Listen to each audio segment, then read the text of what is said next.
ఎవరు కూడా ఎక్కడికి కూడా రాకుండా అడ్డుకోవాలా.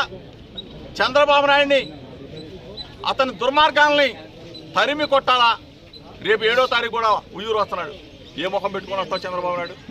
పనికి మాలిన చంద్రబాబు నాయుడు ఎట్లా వస్తావు? నువ్వు ఇంత ఘోరాలు చేసే చంద్రబాబు నాయుడు ఎట్లా వస్తావు? చంద్రబాబు నాయుడికి అందరూ కూడా బుద్ధి చెప్పాలని చెప్పేసి పెనమలూరు నియోజకవర్గ ప్రజలందరికీ కూడా నేను భరోసా ఇస్తా ఉన్నా. నేను అండగా ఉంటా, తోడుగా ఉంటా. ప్రతి ఒక్కళ్ళకి కూడా ఏ ఆపద వచ్చినా మీ జోగి రమేష్ మీతో పాటు ఉంటాడు. కష్టాల్లో జోగి రమేష్ ఉంటాడు. ప్రేమని పంచుతాడు జోగి రమేష్. ఈరోజు చాలామంది రాజకీయం చేయటం చచ్చిపోయింది. ఎవరి వల్ల చచ్చిపోయిందిరా బాబు? గుజరమమ్మ ఎవరి వల్ల చచ్చిపోయింది?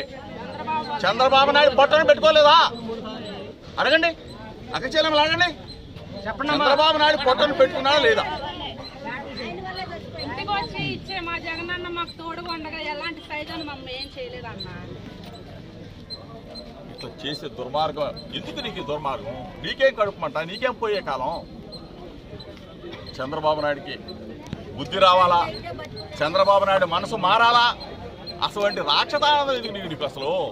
చంద్రబాబు నాయుడు ఈరోజు ప్రజలందరూ కూడా ముక్త కంఠంతో జగనన్న ఉండాలి, జగనన్న మరలా రావాలి, జగనన్న ఇచ్చే పథకాలు కంటిన్యూ అవ్వాలి, అమ్మఒడి రావాలి, చేయూత రావాలి, ఆసరా రావాలి, పెన్షన్ రావాలి, ఇళ్ల స్థలం ఇవ్వాలి, ఇల్లు కట్టాలి, జగనన్న మాకు తోడుగా ఉండాలి అని చెప్పేసి ప్రతి ఒక్క అక్క, చెల్లి, అవ్వ, తాత ప్రతి ఒక్కళ్ళు కూడా జగనన్నను దీవిస్తా ఉన్నారు.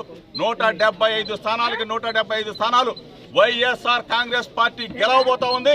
పెనమలూరులో వైఎస్ఆర్ కాంగ్రెస్ పార్టీ జెండాని